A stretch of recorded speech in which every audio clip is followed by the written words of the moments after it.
Parang nahihirapan ka dyan, Apo. Kanina pa kita natatanaw dyan.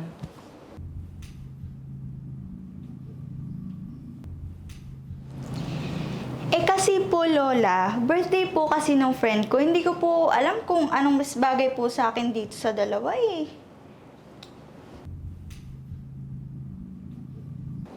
Bakit ganyan ang mga damit mo? Parang hindi birthday ang pupuntahan mo, Apo.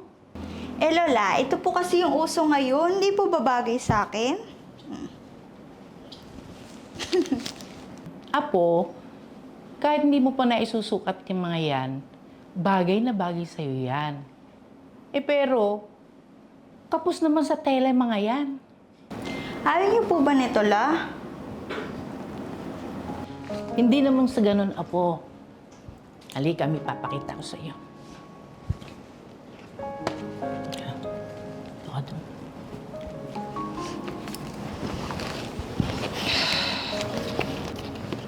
Nakita mo ba yan? Tingnan mo to. Wow! Kayo po yan, La? Oo. Nung kasing edad mo ko, mahilig din akong pumurmang katulad mo. Ganyan,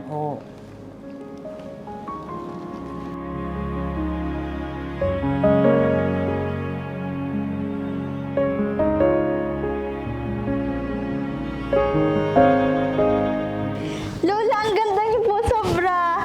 Pwede po pala ipamorma yung mga gantong damit po, no? Kaso, hindi po ba parang mainit po yan?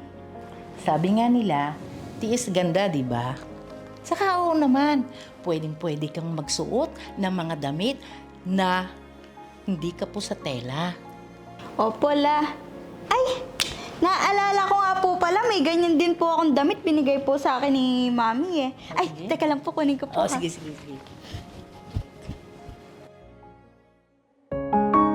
Lola! Uy, bagay na bagay sa'yo, Apo! Alam mo ba kung bakit bagay sa'yo ang pagsusuot ng ganyan damit? Bakit po? Kasi, biblical ang pagsusuot ng ganyang damit.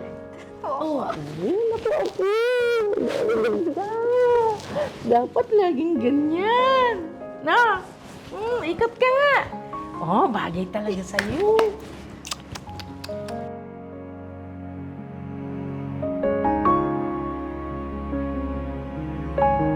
Gayon din naman na ang mga babae ay magsigayak ng mahinhing damit na may katimtiman at hinahon, hindi ng mahalagang hiyas ng buhok at ginto o perlas o damit na mahalaga.